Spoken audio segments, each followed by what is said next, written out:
la presentación. Pues bueno, buenos días. Mi nombre es la doctora Valeria Vázquez. Soy residente de primer año de medicina interna y voy a presentar el caso clínico de neumología. Primeramente, quiero agradecer a mis asesores, al doctor Francisco Moreno, al doctor Daniel Valderrama y a la doctora Angélica Morillo por asesorarme durante la elaboración de esta presentación. Y bueno, comenzando con la ficha de identificación, es un paciente masculino de 69 años de edad. Él reside en Monterrey, Nuevo León, aquí también nació. El tipo de interrogatorio fue indirecto de expediente electrónico y pues fue confiable. Él es casado, es ingeniero y actualmente jubilado y tiene religión católica. Su fecha de ingreso en esta hospitalización fue el 13 de junio del 2025. Y bueno, el motivo de consulta por el cual acudió fue tos no productiva. En cuanto a los antecedentes heredofamiliares, de sus abuelos desconoce, de su madre ella está viva, de 92 años de edad, con antecedente de diabetes mellitus tipo 2, y padre, finado a los 56 años por complicaciones de cáncer de páncreas. Él actualmente tiene 7 hermanos vivos, uno de ellos con diabetes mellitus tipo 2, y tiene 2 hijos aparentemente sanos. En cuanto a los antecedentes personales no patológicos, él no cuenta con viajes recientes, su alimentación es variada, de 2 a 3 comidas al día y sin restricciones. Él actualmente es sedentario, con B clase 1 y de inmunizaciones. Su última dosis de influenza fue en noviembre del 2024, de neumococo fue la última en el 2022 a los 66 años de edad, y de COVID 2019 tiene 3 dosis de Pfizer, la última fue aplicada en el noviembre del 2021. Continuando con los antecedentes, él consume 20 gramos de alcohol a la semana desde hace 30 años, actualmente suspendido, y de 7 cigarrillos diarios de los 21 a los 29 años. Y está suspendido actualmente con un índice tabáquico de 2.8.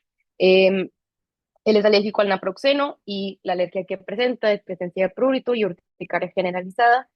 Y en el 27 de mayo del 2024, durante la cirugía de trasplante hepático, recibe 9 paquetes globulares, 3 plasmas frescos congelados y 2 aferices plaquetarias. Posterior a estas, no se reportan complicaciones ni rechazos post-transfusionales. Y niega fracturas, traumatismos u otras toxicomanías. En cuanto a los antecedentes personales patológicos médicos, pues tiene 4 principalmente, que voy a elaborar a continuación, pero para conocerlos, en 1974 lo diagnostican con diabetes mellitus tipo 2, en el 2003 con colitis ulcerosa crónica no especificada, 2022 con la esclerosante primaria y ese mismo año con cirrosis hepática, Child-Pugh-C, MER sodio 29. Y el diagnóstico de diabetes mellitus tipo 2 se realiza en el contexto de polidipsia, poliuria y polifagia. Él inició su manejo con glimepirida, 2 miligramos cada 72 horas, y refiere toma de glucometrías en casa, alrededor de 120-130 miligramos por decilitro. Tiene actualmente buen apego a tratamiento, se desconoce su seguimiento y su última hemoglobina glucosilada, y niega complicaciones agudas y crónicas de la diabetes. Su manejo actual, desde el 2019 hasta el día de hoy, es insulina glargina de 18 unidades subcutáneas cada 24 horas. En el 2003 se realiza el diagnóstico de CUSI, se desconoce el contexto en el cual se realizó el diagnóstico, en algunos expedientes venía que se había realizado desde 1993, en otros venía que en el 2003, entonces en el que más se repitió el año fue, este, ha presentado complicaciones como puchitis crónica en el 2017, síndrome de intestino corto y realización de hemicolectomía derecha más anastomósis rectal en el 2016. Y igual se desconoce el manejo actual, inicial de este padecimiento, pero actualmente aciatioprina 1 miligramo oral cada 24 horas desde el 2022. En el 2022 se realiza el diagnóstico de colangitis esclerosante primaria. Este diagnóstico se realiza en contexto de pérdida de peso no intencionada de 10 kilogramos en 9 meses, astenia, dinamia y ictericia. Se realizan paraclínicos en los que se evidencia anemia y elevación de enzimas hepáticas con un patrón colestático. Posteriormente, como parte del abordaje, se toma una colangioresonancia que evidencia segmentos de la vía biliar, intra y extrahepática con dilataciones y otras zonas de estenosis. Posteriormente a la realización de la colangioresonancia, se realiza una CEPREN con esfinterotomía en hospital universitario, donde se confirma el diagnóstico. Y estas son las imágenes del procedimiento que se realizó en dicho hospital. Y el reporte, sobre todo de la colangioresonancia, reporta una vía biliar filiforme, que es característica de la colangitis esclerosante primaria. Y su tratamiento actualmente es Ursofal, que es el ácido ursodesoxicólico, 500 miligramos oral cada 24, y pues también complementado con la cetoprina, que toma por el CUSI, 1 miligramo oral cada 24 horas. Esos son sus laboratorios iniciales con los cuales acudió. Se tomó un factor R, que por eso comenté anteriormente que tenía un patrón colestático en 0.8. En el 2022 también se realiza el diagnóstico de cirrosis hepática. Este se realiza mediante un ultrasonido de abdomen superior.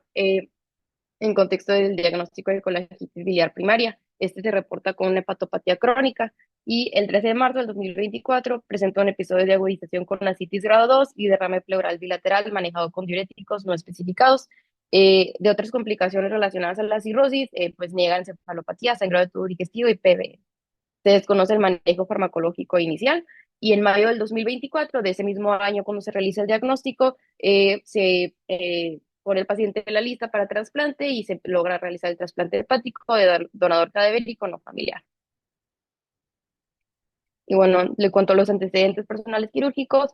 En el 2000 se realiza la apendicectomía. En el 2006, como había comentado, como parte del abordaje de CUSI, se realiza una colectomía subtotal más ileorectoanastomosis. En el 2024 se realiza colecistectomía. Y en el mayo del 2024 se realiza el trasplante hepático heterotópico.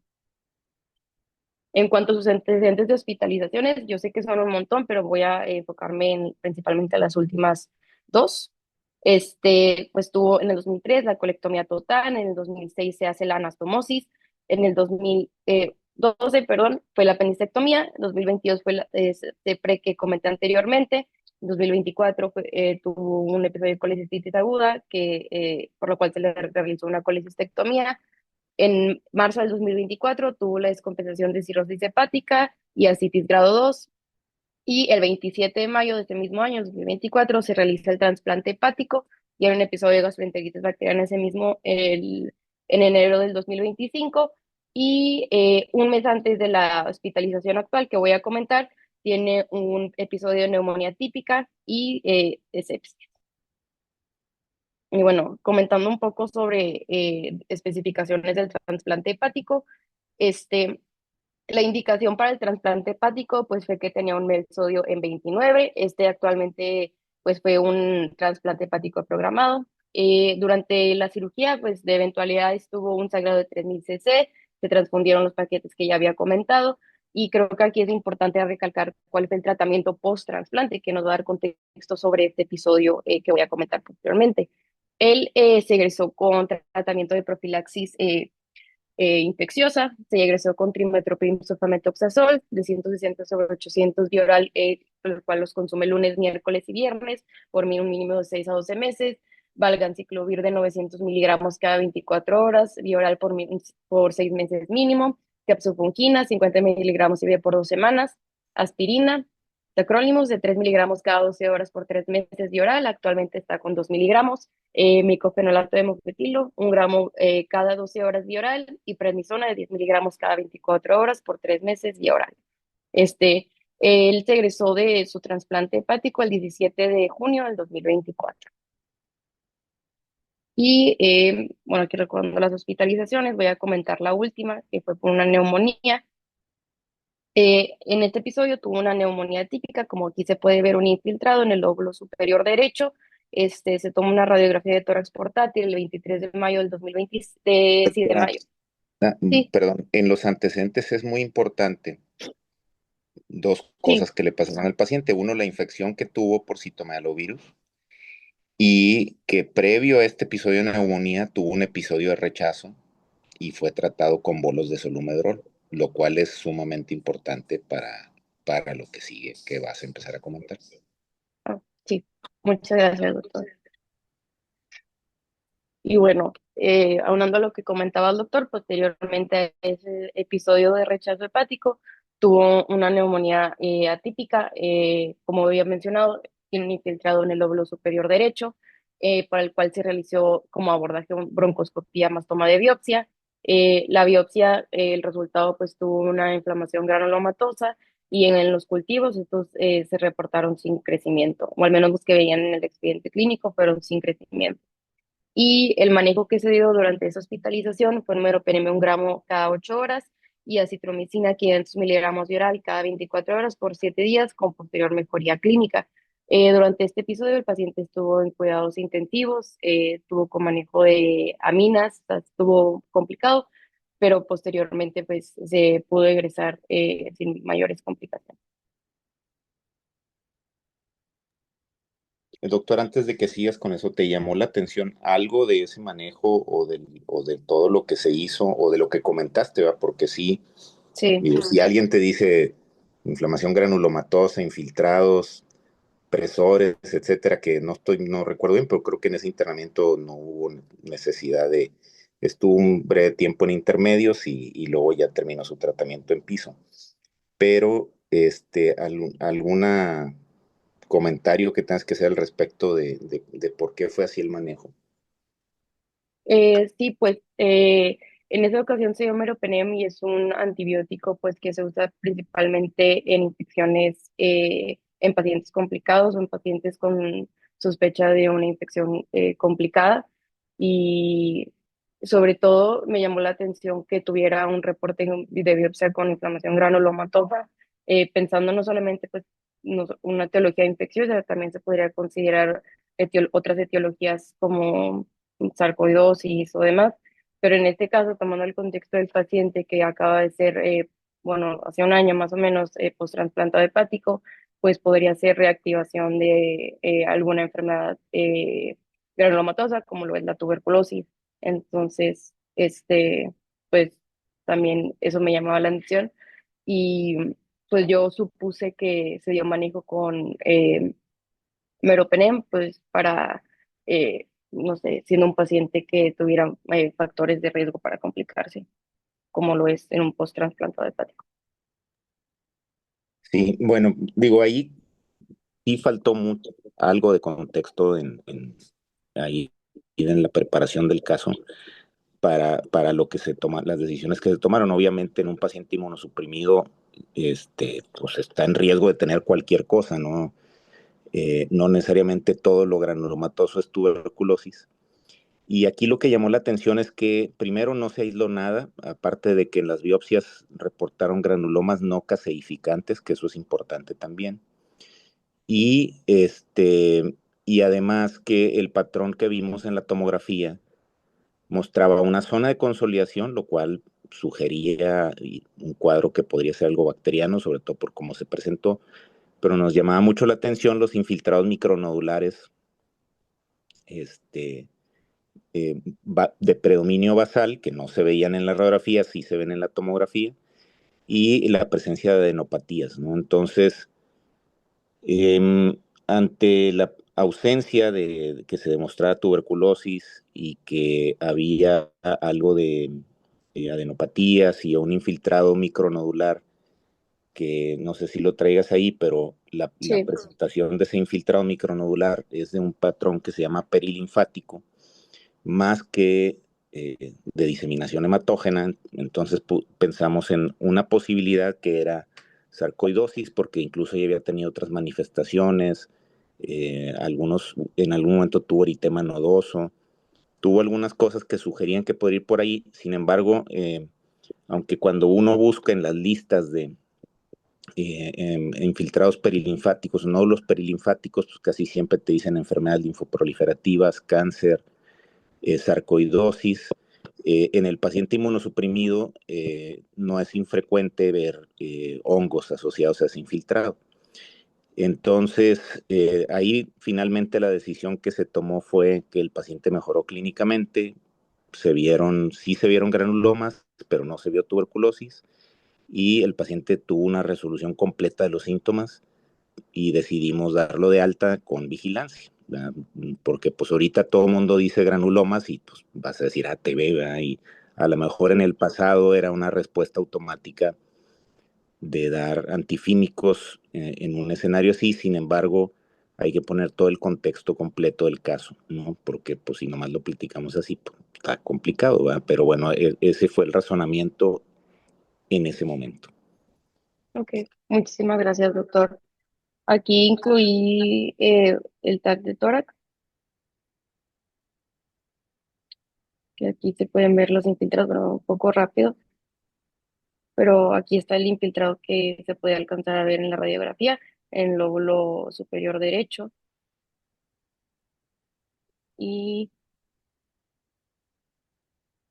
los nódulos que comentaba el doctor, que se observan sobre todo en ambos hemitórax, sobre todo en los lóbulos inferiores, por esta región. Y también pues imagen en vidrio despliegue en ambos hemitórax también. Bueno, Sí, voy no, a poner... Ujú. no es la mejor imagen, pero de hecho no se ven ahí los micronódulos como de una forma clara, pero digo, si, no sé si sea por la proyección en la computadora, pero si quieres pausalo ahí en la parte media del pulmón. Hay, sobre todo en las fisuras mayores, vemos que hay cierto engrosamiento o irregularidad, que ahí es donde se encontraban los nódulos principalmente, que nos indican que es un patrón perilinfático, además de la zona de consolidación que hay en el lóbulo superior derecho. Cuando uno lee acerca de neumonía, siempre te dicen que los patrones radiológicos no necesariamente tienen que ver o hay una coincidencia con algo etiológico. Sin embargo, tener dos patrones de infiltrados diferentes y que no los puedes explicar fácilmente por una sola etiología, sí nos obligaba a pensar que estuvieran pasando dos cosas diferentes en el pulmón. No nada más decir, infiltrados, neumonía, y es, o sea, todo es lo mismo. O sea, en algún momento pensamos que una cosa era la consolidación del lóbulo superior derecho, que pensamos que era algo bacteriano, y algo diferente los micronódulos que estamos viendo en el lóbulo en los lóbulos inferiores. Gracias, doctor. Y bueno, de los medicamentos que el paciente está tomando actualmente, es el micofenolato de amoxicilo de 500 miligramos oral cada 8 horas, valganciclovir de 900 miligramos cada 24, trimethoprim sulfamethoxazol lunes, miércoles y viernes, tacrolimus 2 miligramos cada 12 horas, meticorten 5 miligramos cada 24, el ursofal de 500 cada 12 horas y magnesio 400 miligramos de oral cada 24 horas. Y bueno, como es un paciente de 69 años, también se realizó una valoración geriátrica integral. En cuanto a su esfera social, él habita en vivienda adecuada a sus necesidades, cohabita con su esposa, recibe jubilación a la cual cubre sus gastos de manera adecuada y no impresiona riesgo social o de maltrato. En cuanto a su esfera funcional, es un paciente independiente de sus actividades básicas e independientes de la vida diaria. Desde actividades avanzadas puede conducir un carro. Es un paciente que en cuanto a la escala de Frail se considera frágil. Se realizó en su hospitalización pasada y la hospitalización que voy a mencionar, la dinamometría, la cual fue positiva a los 16 kilogramos, que nos indica datos de sarcopenia. En el se esperaría que estuviera cargando 27 kilogramos. En cuanto al FRAX score, tiene un riesgo de 5.7 de fractura osteoporótica y 2.2% de fractura de cadera. Esto, pues, a pesar de que es un paciente que ha consumido glucocorticoides desde su trasplante hepático, pues no sale con un bajo riesgo de fractura osteoporótica por el FRAX score. Tiene un Danton de 0 puntos. En cuanto a su esfera nutricional, es un paciente con un IMC de 21 años, digo 21 años, de 21, y a pesar de ser un IMC pues normal, es un paciente que por su contexto pues, tiene riesgo de malnutrición, expensas de pérdida de peso, estrés fisiológico reciente y pues el contexto de sus hospitalizaciones previas. Y en cuanto a su esfera mental, el paciente no cuenta con datos de delirium ni de Y bueno, en cuanto al PEA, él es un paciente que inicia su padecimiento actual 4 días previos a su ingreso con tos no productiva, no antiemetizante, acompañada de disnea progresiva MMRC2, astenia y adinamia. No cuenta con atenuantes exacerbantes y niega presencia de fiebre, diaforesis o hemoptisis. Esta sintomatología persiste hasta 2 horas previas a su ingreso, por lo que se decide tomar saturación de oxígeno en casa, reportando un 80% de saturación por oximetría de pulso. Por dicha eventualidad, los familiares del paciente lo trasladan a la unidad de urgencias para su abordaje diagnóstico terapéutico. En cuanto a los IPAs, los referidos positivos fue la disnea de MMRC2 y la tos no productiva, y en lo metabólico renal, él refiere urgencia urinaria y hipolaquiuria de 4 días de evolución y pérdida de peso no intencionada de 6 meses de evolución de 8 kilogramos. Todo lo demás fue negado. Y en cuanto a la exploración física, los signos vitales iniciales a su llegada a urgencias, tiene una frecuencia cardíaca de 77, saturación de oxígeno al 100%. Aquí en el expediente ya estaba escrito como 100%, pero desconozco si ya tenía aporte de oxígeno en el momento que se tomó. Eh, una TEA de 110/73. Actualmente a su llegada estaba febril con 36,9 grados centígrados, y un IMC que en ese momento fue de 19,9 y un peso de 53 kilogramos y talla de 1,63.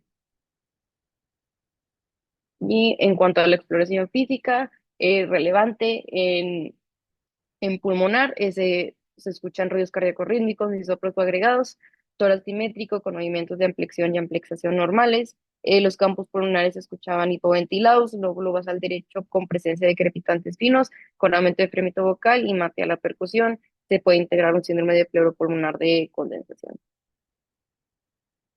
Y en cuanto al abdomen, no tenía datos relevantes. Y en las extremidades se notaban hipotróficas con marcada sarcopenia, como se había comentado anteriormente, que era un paciente con riesgo de sarcopenia, sin edema de miembros inferiores, pulsos periféricos radial, tibial y plantar palpables y un llenado capilar de menos de 2 segundos. Y en cuanto al listado de problemas actualmente, tenemos activos y pasivos. Actualmente no contamos con paraclínicos.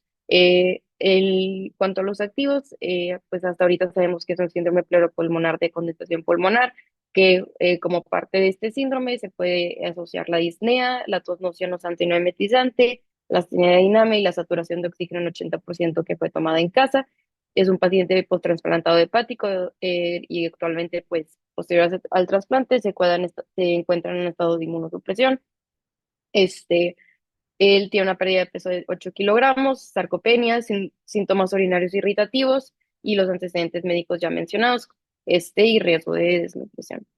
En cuanto a los listado de problemas pasivos, tiene un antecedente de neumonía típica en un huésped inmunocomprometido, la cual fue resuelta como ya comentábamos anteriormente. Tiene carga genética para diabetes mellitus y cáncer de páncreas, es sedentario, tuvo consumo de alcohol, un índice tabáquico de 2,8 y pues tuvo cirrosis hepática Chiari-Peugeot y antecedentes de la cirugía ya mencionada.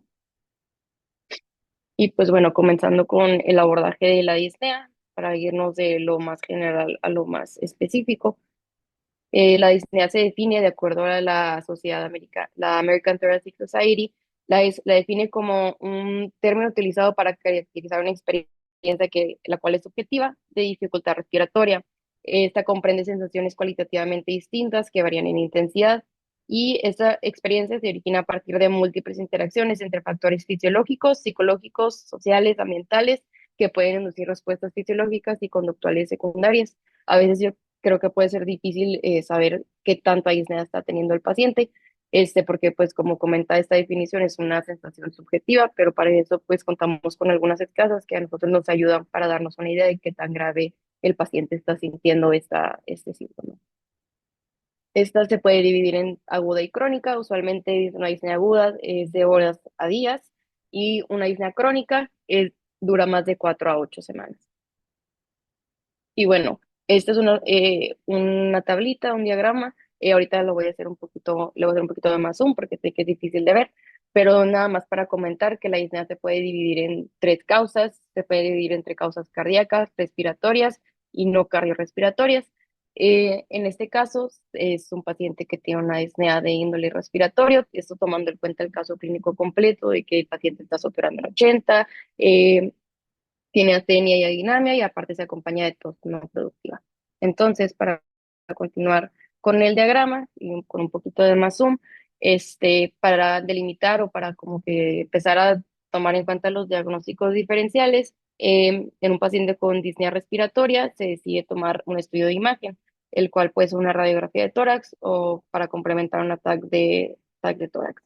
Entonces, en este caso, pues se decidió tomar una radiografía y lo que voy a comentar posteriormente. Y pues bueno, en este caso, esa es otra tablita que saqué de UpToDate para tomar en cuenta los diagnósticos diferenciales de disnea de origen respiratorio, las cuales se encuentran pues, el broncoespasmo, el embolismo pulmonar, el neumotórax, las infecciones respiratorias, como lo es la bronquitis o la neumonía, y también pueden ser las obstrucciones de la vía aérea superior, como la aspiración o la anafilaxia. Y como comentaba anteriormente, también como es difícil a veces delimitar la disnea en los pacientes, está la escala que utilizamos mucho, sobre todo durante el PA, para describir ese síntoma, que es la del MMRC. Y en este paciente, pues era una disnea MMRC2 que trata de que el paciente al caminar en plano camina más lento que otras personas de la misma edad por la falta de aire o que tenga que parar para respirar cuando camina en llano o a su propio paso. Y pues la gravedad va de menor que es en grado cero a mayor que es en grado 4. Y bueno, otra vez recordando el PEA y los datos relevantes, el tiempo de evolución, que sería una disnea aguda por 4 días previos a su ingreso, la tos no productiva, la disnea y la saturación de oxígeno al 80%. Hasta ahorita, ¿qué exámenes de laboratorio y de gabinete solicitarían? No sé si algún R1 me podría ayudar.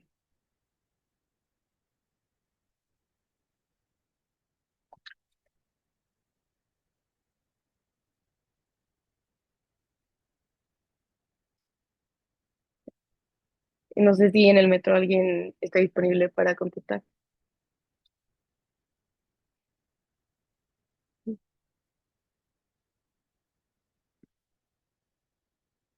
Bueno, bueno, me voy a esperar un poquito a ver si alguien contesta.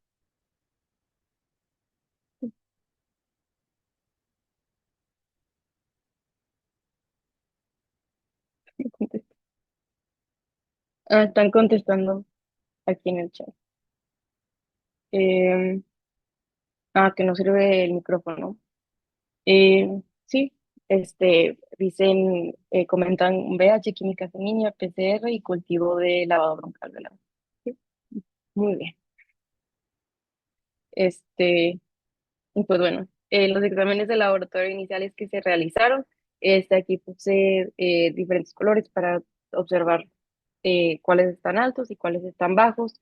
Se realizó una biometría hemática que tenía leucocitosis a expensas de neutrófilos, este, una hemoglobina 9,7, que sería una anemia normocítica, hipocrómica y linfopenia. En el perfil bioquímico se observa una hiperglucemia central, aumento de bilirrubinas, hipoalbuminemia, hipoproteinemia y hipoglobulinemia. Y hipoferremia también por este lado. Se realizaron también electrolitos séricos, que pueden encontrar con una hiponatremia, una PCR en 4,95, la cual está aumentada, y tiempos de coagulación prolongados. Entonces, otra vez, regresando a nuestro abordaje, se toma que es un paciente con una disnea respiratoria y ahora sí ya se va a realizar la radiografía.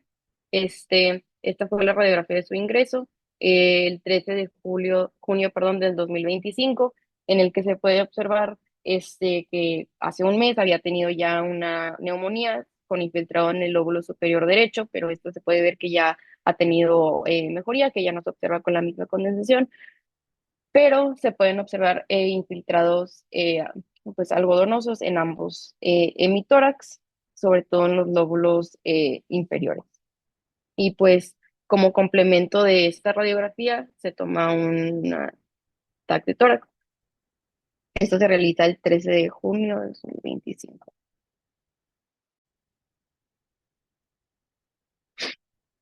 Y otra vez aquí se alcanzan a apreciar presencia de micronódulos centrolobulillares, y algunas zonas con infiltrado en vidrio despolido, los cuales se harían en el lóbulo superior izquierdo o medio izquierdo y en el lóbulo superior derecho, con presencia de engrosamiento septal, como se puede ver sobre todo, voy a hacer un poquito más para atrás, de este lado, en el lóbulo derecho. Y pues también del lóbulo izquierdo, pero se nota más en el lóbulo derecho. ¿Pero qué es lo que estábamos describiendo? Ahí páralo en el que sea. Sí, aquí. ¿Qué es lo que Aquí estamos viendo ahí? Aquí estamos viendo un infiltrado en patrón de vidrio despulido en ambos semitórax se puede observar y engrosamiento de las paredes de los septos. Ok. Sí, o sea, ahí, ahí hay, la consolidación, pues ahí sigue, eso llama la atención, que está muy similar a la ocasión anterior, pero es lo que comentamos, que así como se ven ahorita los lóbulos superiores, también se veían los lóbulos inferiores. Entonces da la impresión que lo mismo que teníamos en el internamiento previo, ahora está progresando, que fue 3 semanas, se había dado de alta 2 semanas previas a este TAC. Estamos viendo que hay progresión de los infiltrados, que la consolidación sigue igual, pero el infiltrado que veíamos diferente en los lóbulos inferiores ahora también está en los lóbulos superiores, y lo cual en el contexto de un paciente inmunosuprimido, y que bueno, pues tiene datos ahí francos de una eh, infección o afección pulmonar extensa, pues es una urgencia el abordaje en estos pacientes, ¿no?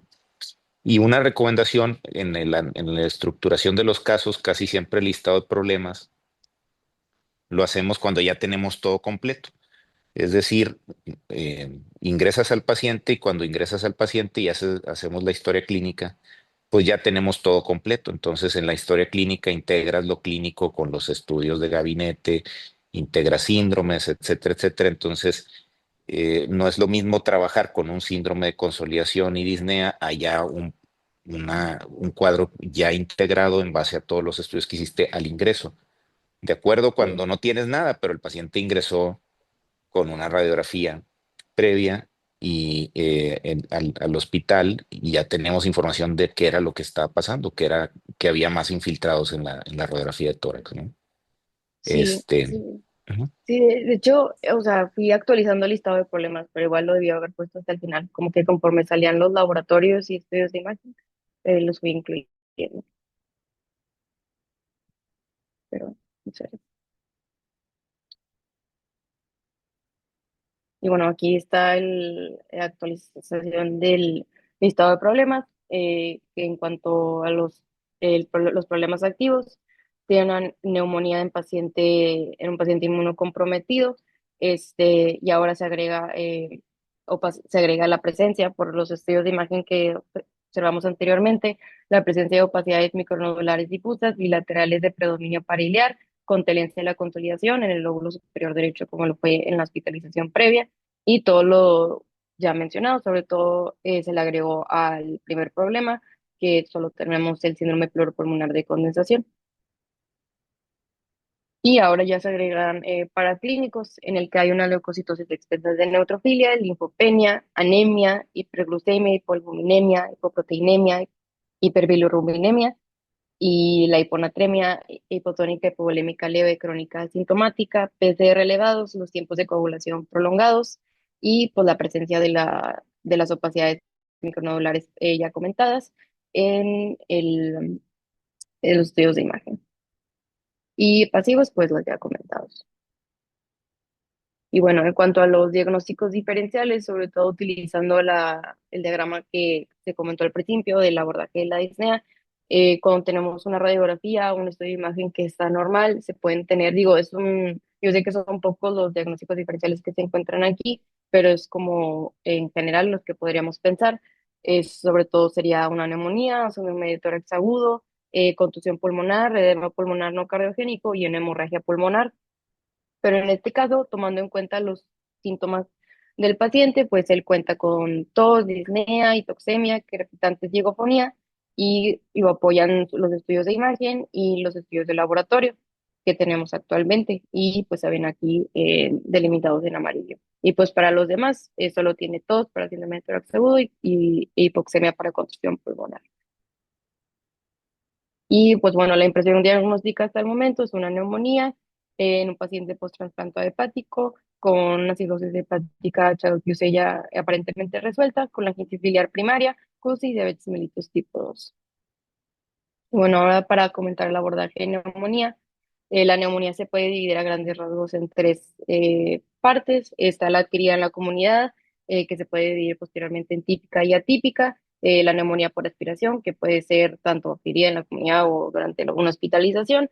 y la adquirida en el hospital se puede dividir entre la que fue ya adquirida entre hospitalariamente o la asociada a ventilador. La neumonía típica adquirida en la comunidad tiene síntomas sistémicos como fiebre, escalofríos, tos, producción de esputo aumentada, disnea y dolor torácico. Los principales agentes infecciosos que se sospechan en una neumonía típica son los que ya conocemos, como estreptococos, Haemophilus influenza y moraxela. En el examen físico, lo que se puede llegar a observar en estos pacientes es fiebre, taquicardia y taquipnea. En el pulmón se puede auscultar con matillas a la percusión, sonidos respiratorios asimétricos, crepitantes inspiratorios y sonidos respiratorios bronquiales.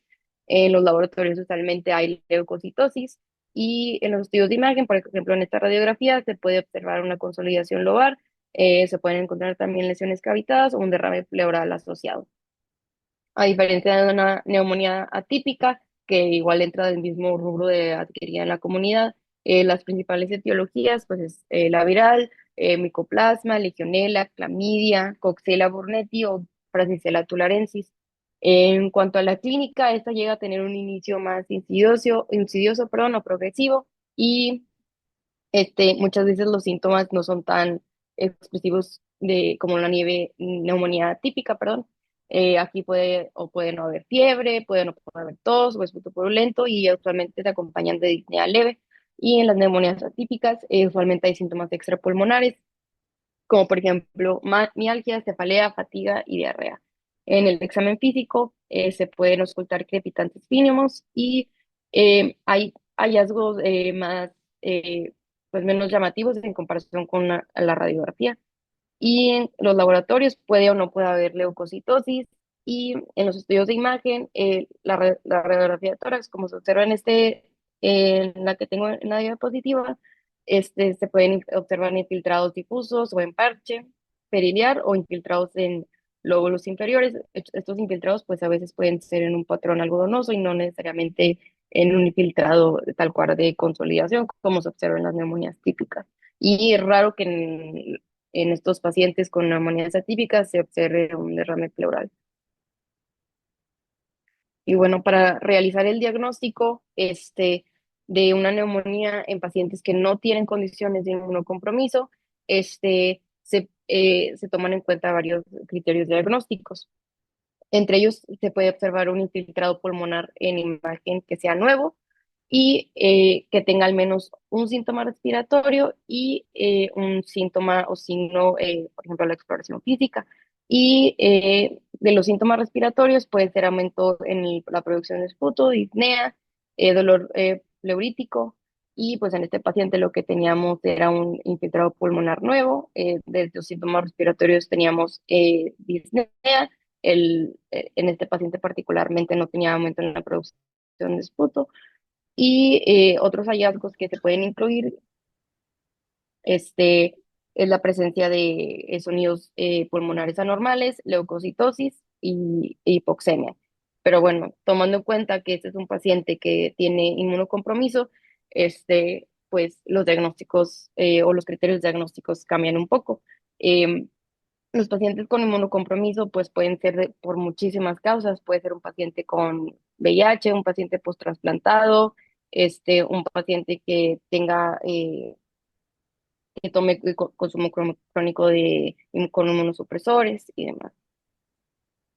Y pues Bueno, bueno, nada más, doctor, ahí digo, qué bueno que tú lo comentaste, pero pues evidentemente toda la información que nos presentaste pues no es la que aplica en este paciente. Digo, entiendo que ahí aprovechamos los casos para hacer un ejercicio, digo, académico y tener algunos datos importantes de la patología que se está revisando, pero en si le quisiéramos poner un nombre a este caso clínico, pues es una neumonía, si quieres decir que no resuelta o recidivante, en un paciente inmunocomprometido, y entonces no podemos aplicar las guías ni los abordajes iniciales de los pacientes con neumonía no adquirida en la comunidad, como bien lo mencionaste. Todo lo que mencionaste al principio dijiste, esto es para pacientes no inmunosuprimidos. Entonces, hay que tratar de darle una orientación más correcta a la información adicional que presentamos a lo clínico al igual que cuando presentamos tablas, que digo, a veces se presta para hacer un copiar y pegar y está correcto, ¿va? Cuando la información es la adecuada.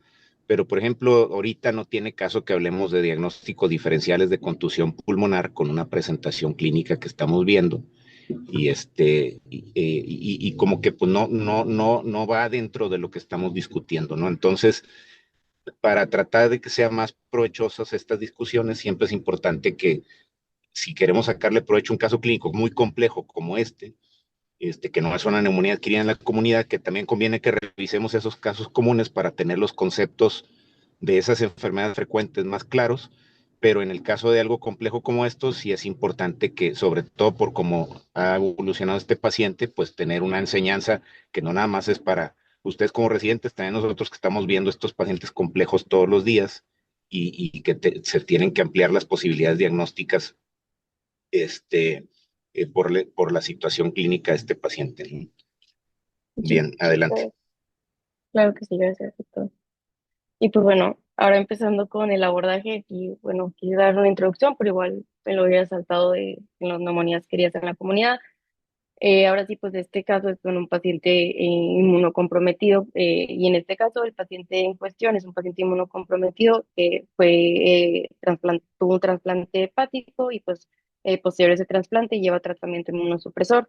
Y la neumonía en un huésped inmunocomprometido es una neumonía infecciosa que ocurre en un individuo con un trastorno en la defensa inmunitaria, perdón. Y los criterios diagnósticos es una sospecha clínica de infección pulmonar más signos y síntomas clínicos compatibles y evidencia de infiltrado pulmonar nuevo o que empeora, que pues el paciente evidentemente cumple con estos criterios.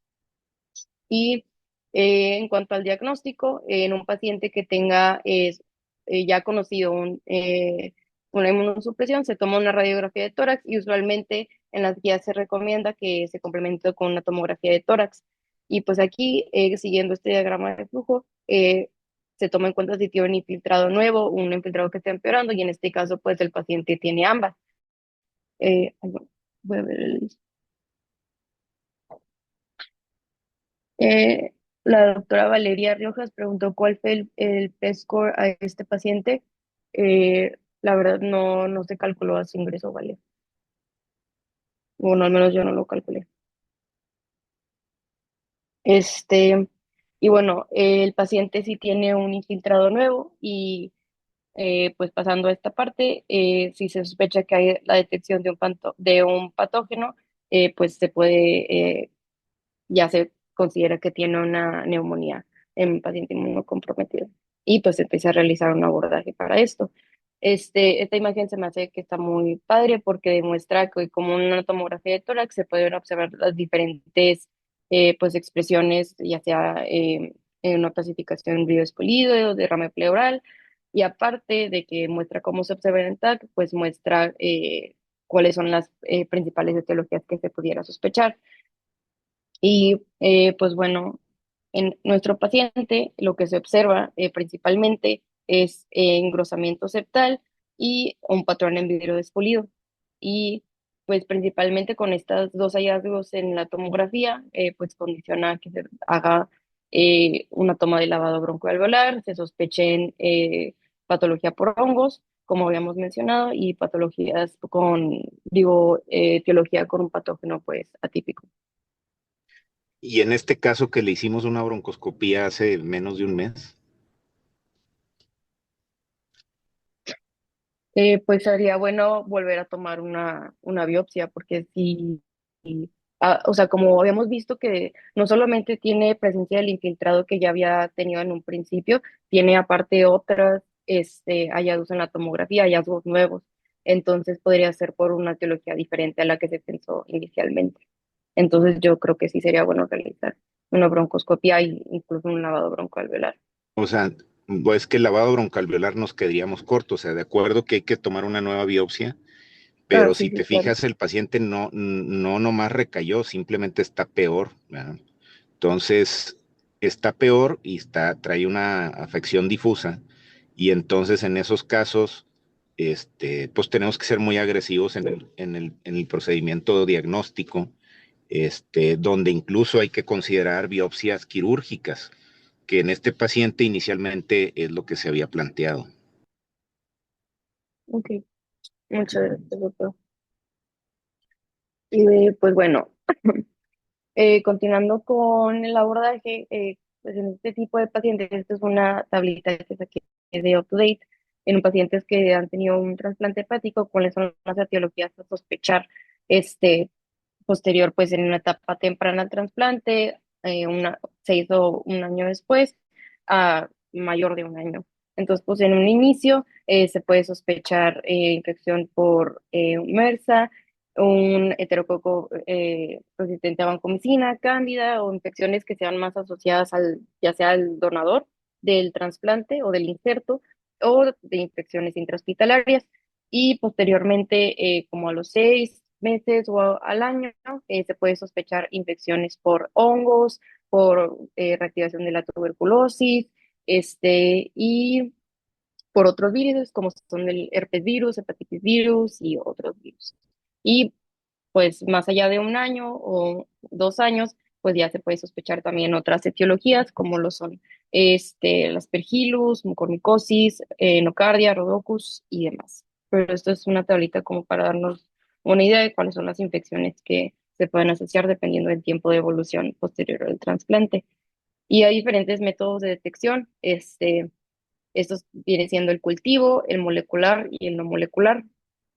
Eh, en cuanto al molecular y el no molecular, pues las limitantes que no llegan a detectar hongos, no llegan a detectar citomegalovirus, nocardia o actinomices, y dentro del molecular se encuentra el PCR, paneles respiratorios, o ADN libre en plasma, y de los no moleculares están los inmunoensayos de antígenos. En cuanto a los métodos de muestra, hay diferentes. Está la del de secreción bronquial, o más que nada es el esputo, el lavado bronquial veolar, la orina o incluso la biopsia. Y aquí pues es importante en este paciente, como comentaba el doctor, realizar un lavado bronquial veolar y pues también una biopsia. Y el manejo empírico inicial en Es estos. importante hacer todo, ¿verdad? Porque estos pacientes no nos podemos quedar atrás. En el internamiento previo se le hizo todo lo que se procedía, o sea, se le hizo, por ejemplo, galactomanano, se le hicieron pruebas moleculares al lavado broncoalveolar, cultivos, biopsia, y no fue diagnóstica y el paciente mejoró clínicamente y radiológicamente y por eso se fue a su casa. Ahora regresa peor que la primera vez y entonces no es como que primero hago una cosa y luego me espero ver respuesta, que a lo mejor en neumonía adquirida en la comunidad sí es muy diferente el abordaje y podemos a veces esperarnos a hacer una broncoscopía o primero pedir un estudio y luego pedir otro y en estos pacientes tenemos que hacer pues todo lo que dijiste, bueno, o sea, tenemos que enviar todo lo que procede de acuerdo a la sospecha clínica en el lavado broncoalveolar, hacer muestras en sangre, antígenos, pruebas de antígeno en orina, lo que sea conducente de acuerdo a la presentación clínica.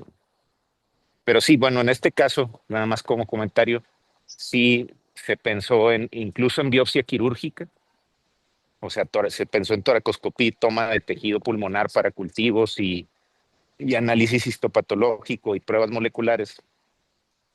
Sin embargo, por lo difuso del infiltrado fue que se optó por tomar otro tipo de biopsia, este, que nos permite tener mejor análisis de tejido que las biopsias transbronquiales que habíamos tomado previamente en este paciente, que es la criobiopsia del tejido pulmonar. Bien, si quieres, seguimos porque ya nos quedan 10 minutos. Bueno, me voy a saltar esta parte que la voy a comentar posteriormente, pero es un paciente con bueno, inmunosupresión grave por ser un paciente post-trasplantado. Y pues bueno, en cuanto a la línea de tiempo de tratamiento en este paciente, a su inicio se vuelve a dar meropenem 1 gramo cada 24 horas.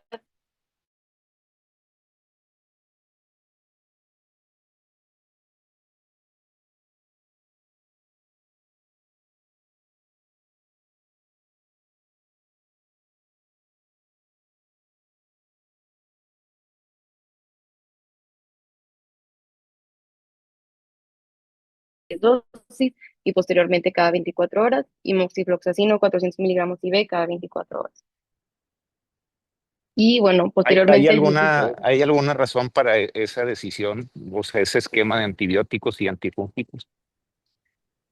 Y pues bueno, iniciando por el meropenem, igual es un paciente, eh, checo,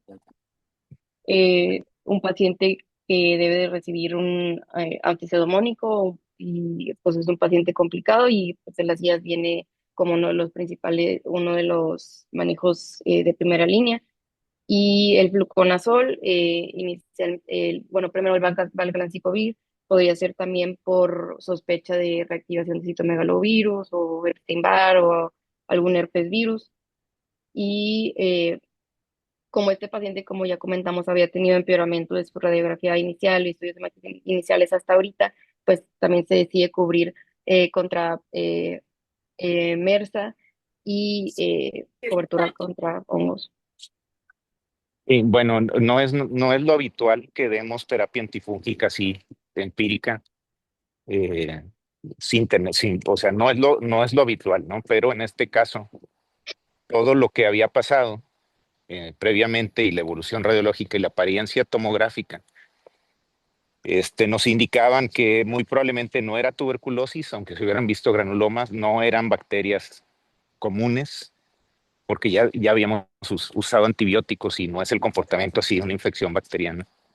Y la otra posibilidad, pues que ya comentamos por los nódulos perilinfáticos y adenopatía en el mediastino, pues era hongos, ¿verdad? Y sobre todo por la progresión y que no te puedes esperar a que hasta que hagas una biopsia, que incluso pudo una quirúrgica y que lo ve el patólogo, que eso se puede tardar una semana, ¿no? Entonces empezamos por esa razón con terapia para una micosis invasiva y no, digo, fluconazol creo que nomás fue al inicio y ya que discutimos el caso fue que se empezó isavuconazol. Sí, gracias, doctor. Y pues bueno, este es el resultado del lavado bronquialveolar, el cual se realizó el 16 de junio del 2025. Se hizo un panel respiratorio, el cual fue negativo. También se hizo estudios para Mycobacterium, el cual fue negativo, los cuales resultaron positivos. Fueron el PCR para Epstein-Barr, antígeno de Aspergillus galactomanano y de beta de galactomanano. Y pues esas son imágenes durante el procedimiento. Y posteriormente se suspende el moxifloxacino y se suspende el linezolid, pues al ya haber descartado infecciones de MRSA o antiseudomónico. Y bueno, posteriormente se tomó una biopsia del lóbulo medio en Sí, lavado doctora, bronquial. nada más, siempre tenemos que ser muy precisos. O sea, no, si decimos algo, tiene que ir coherente con lo que estamos presentando. Se descartó Mersa, quitamos Linesolid. ¿Y por qué quitamos moxifloxacino? ¿Qué estamos cubriendo con moxifloxacino? Estamos cubriendo bacterias atípicas, como lo es la Exactamente. Legionella, sí. Ok, exactamente. Entonces, no porque se descartó otro tipo de, digo, pseudomonas, nada de eso, simplemente es porque no vimos atípicos y se retira, ¿no? Sobre todo legionela en este paciente.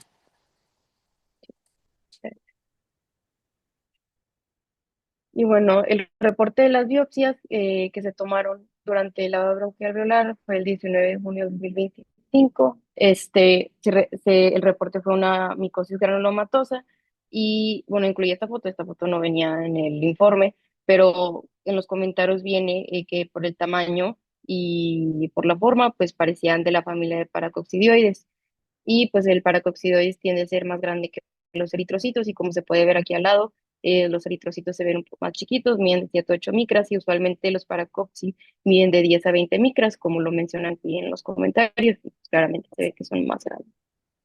Doctora, y una pregunta. Y entonces, si el patólogo dice paracoxi, ¿tú vas a decir si es paracoxi? ¿O qué más hay que hacer ahí? Yo tomaría, o sea, haría un cultivo. Pues ya lo Y hicimos, ¿verdad? O sea, ese ya se hizo. O sea, tema aquí es que tú tienes que encuadrar la información siempre.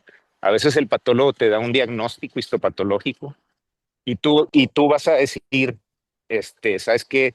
No estoy de acuerdo. O sea, eso existe y nos ha pasado muchas veces. Y cuando integras ya la información clínica y radiológica, cambias el diagnóstico y a veces al patólogo te dice, ah, sí, tienes razón, si yo hubiera sabido esto, te hubiera dicho otra cosa. En este paciente, por eso el contexto que nos faltó, este, ¿por qué en este paciente, primero, dónde agarras esa cosa? El paracoxi. Eso se agarra principalmente, bueno, lo que leí en pacientes, en personas que están expuestos a ganadería, o sea, afuera del hospital. Pero lo puedes adquirir aquí en Nuevo León. Pues principalmente en el sur, o sea, en América del Sur. Bueno, y entonces en los antecedentes epidemiológicos o bueno, en los antecedentes de este paciente, ¿eso es relevante? Sí, Porque porque pues sería relevante saber si ha tenido un viaje recientemente a algún lugar endémico. exactamente, porque ese paciente en el contexto de un rechazo agudo, recién boleado de solumedrol, después de seguir bolos de 1 gramo, el paciente tuvo un viaje a Sudamérica. Entonces, obviamente es importante ese antecedente y si te reporta eso el patólogo, pues le das una relevancia, pues obviamente que tiene mucho peso esa información en el antecedente del paciente, ¿no?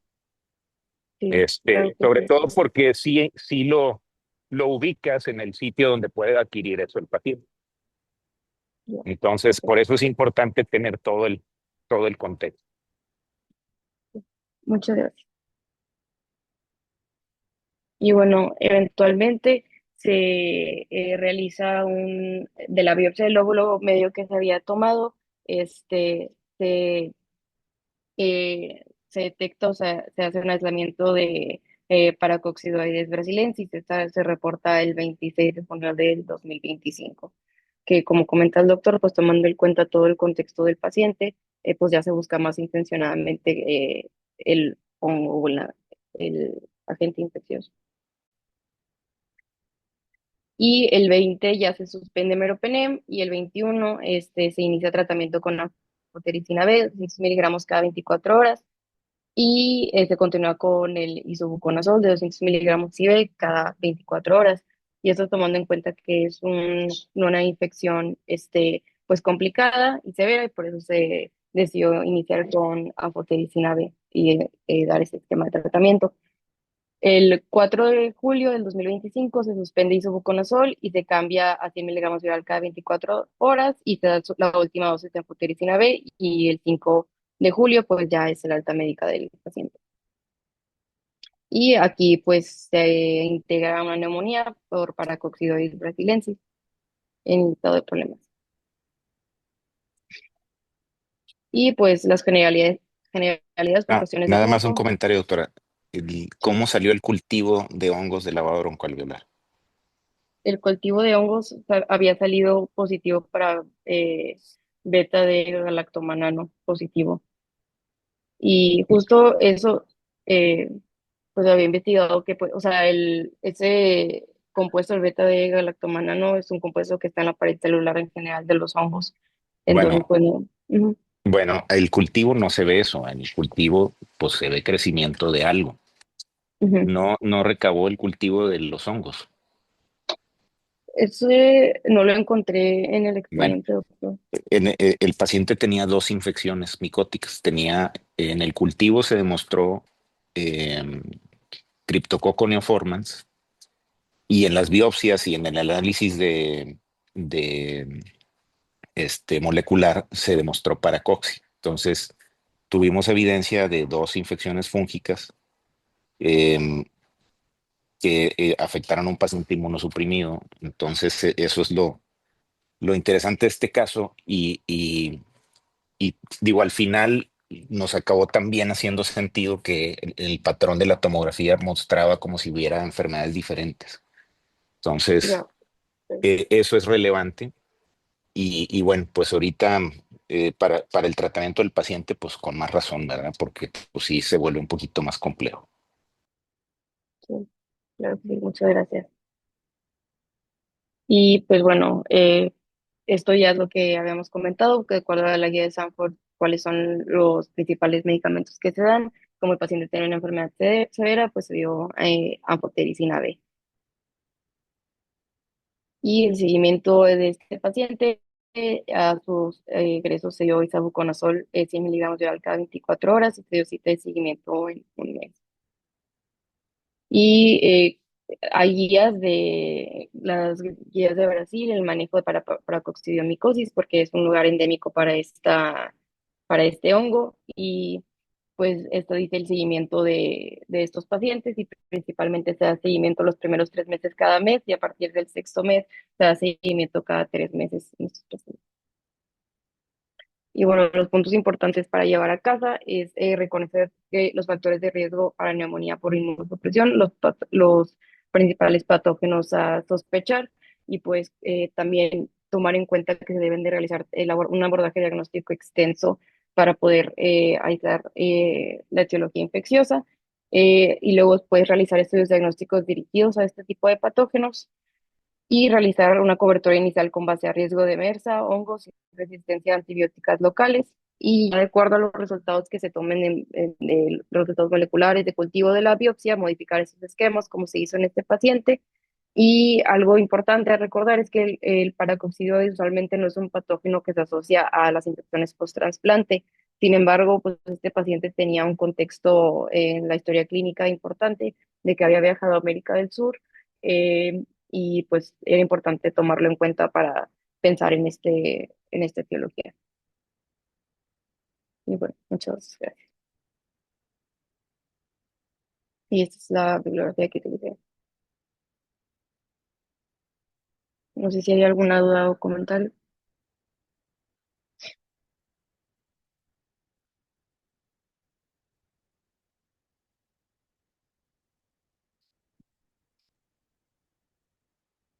Bueno, si no hay más, bueno, no sé si alguien habló, no escuché, pero si no hay más dudas o comentarios, pues ya por finalizada esta clase.